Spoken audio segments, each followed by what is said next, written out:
Ito na ang latest ng Mixed Topics, mainit na showbiz ganap. Pinag-usapan at nag-trending ang mga revelasyon ni Ellen Adarna na screenshots sa kanyang Instagram story. Ang actress na si Ellen Adarna ay naglabas ng mga screenshot na nagsasabi na ang kanyang asawang si Derek Ramsey ay may ibang babae na hindi niya pinangalanan. Her latest story began with a straightforward statement. For your information, we were officially together February 4th, 2021. And with her latest warning, this is just the beginning. Many now expect more revelations to come. Nanahimik ka na lang sana, because I've got receipts. This is just the beginning, she said in an Instagram story. I found out about it 3 weeks ago, this month only. May nagsumbong sa akin, saad ni Ellen sa video na binahagi din niya sa Instagram stories. As much as I want to reveal who this girl is, my lawyers advised me not to. I can get in trouble, dagdag ng aktres. Klinaro din niya na walang kinalaman ang mga ex-girlfriends ni Derek dahil kawawa naman umano ang mga ex na wala naman kinalaman sa kwento. But to clarify, she is not an ex-girlfriend. She is, I think, a side chick. I know this girl has always been there. They've been friends for decades. She's always been there.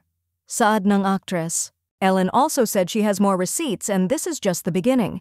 Samantala, sinagot din ni Ellen Adarna ang netizen na nagtanong kung bakit nagpakasal sa kabila ng di umano'y pagtataksil ni Derek Ramsey sa kanya. Tanong ng netizen, why did you marry him if you knew that he is cheating? At walang patumpik-tumpik na sinagot ni Ellen ang isang netizen kung bakit siya nagpakasal kay Derek kung nag-cheat ito sa kanya, ayon sa aktres. Duh, did you see the post? I said I found out about it 3 weeks ago, like this month only. Okay? Someone informed me. So there. By confirming that the alleged cheating was only discovered a few weeks prior, she decisively invalidated the core premise of the follower's question, that she married while fully cognizant of her husband's supposed disloyalty. Matatandaan na ilang buwan na ring usap-usapan ang hiwalayan ni Ellen at Derek, napansin noon ng mga netizens na tinanggal na ni Ellen ang Ramsey sa kanyang Instagram account at hindi rin present si Derek sa first birthday ng kanilang anak na si Lily. Sa isang post, itinanggi naman ng aktor na nag-cheat siya sa kanyang asawa. Samantala, nang tanungin si Allen patungkol sa ama ng kanyang panganay na anak na si John Lloyd Cruz kung okay ba silang dalawa, ayon kay Ellen na wala umano siyang masamang masasabi kay John Lloyd, very responsible father at present father siya sa kanyang anak na si Elias. Samantala, pagkatapos maglabas ni Ellen Adarna ng mga resibo patungkol sa side chick ng kanyang asawang si Derek Ramsey, ngayon naman ay may bagong resibo na naman na inilabas si Ellen. Ito ay ang message umano ng ex ni Derek na si Alexa sa kanya dahil maraming mga netizens umano ang nag-direct message kay Alexa na pinaratangang siya umano ang side chick ni Derek. Agad naman itong pinabulaanan ni Ellen na hindi si Alexa ang side chick ni Derek at nakikiusap na tigilan na ang pag-blame kay Alexa. According to Ellen, Maga Marites stopped blaming and messaging Alexa, Derek's ex, for being the side chick. She reached out to me directly, and this is what she said. She asked me to share it publicly so people know her truth, and for the record, I only received this message today.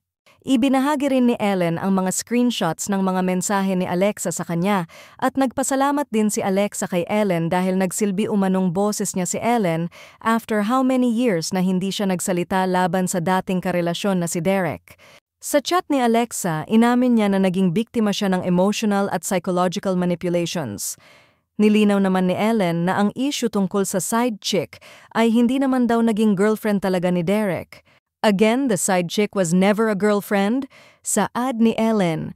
Ayon naman sa mga netizens na mukhang nakahanap umano ng katapat si Derek. Sinabi ni Ellen na kailangan niya munang mag-take a break dahil lilipat sila ng tirahan kasama ang kanyang mga anak dahil kahit hiwalay na sila ni Derek ay nasa bahay pa rin sila ni Derek alang-alang kay baby Lily.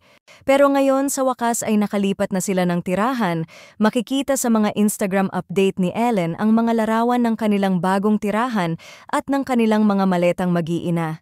Happy naman ang aktres sa kanyang paglipat dahil mayroon na umano siyang peace of mind.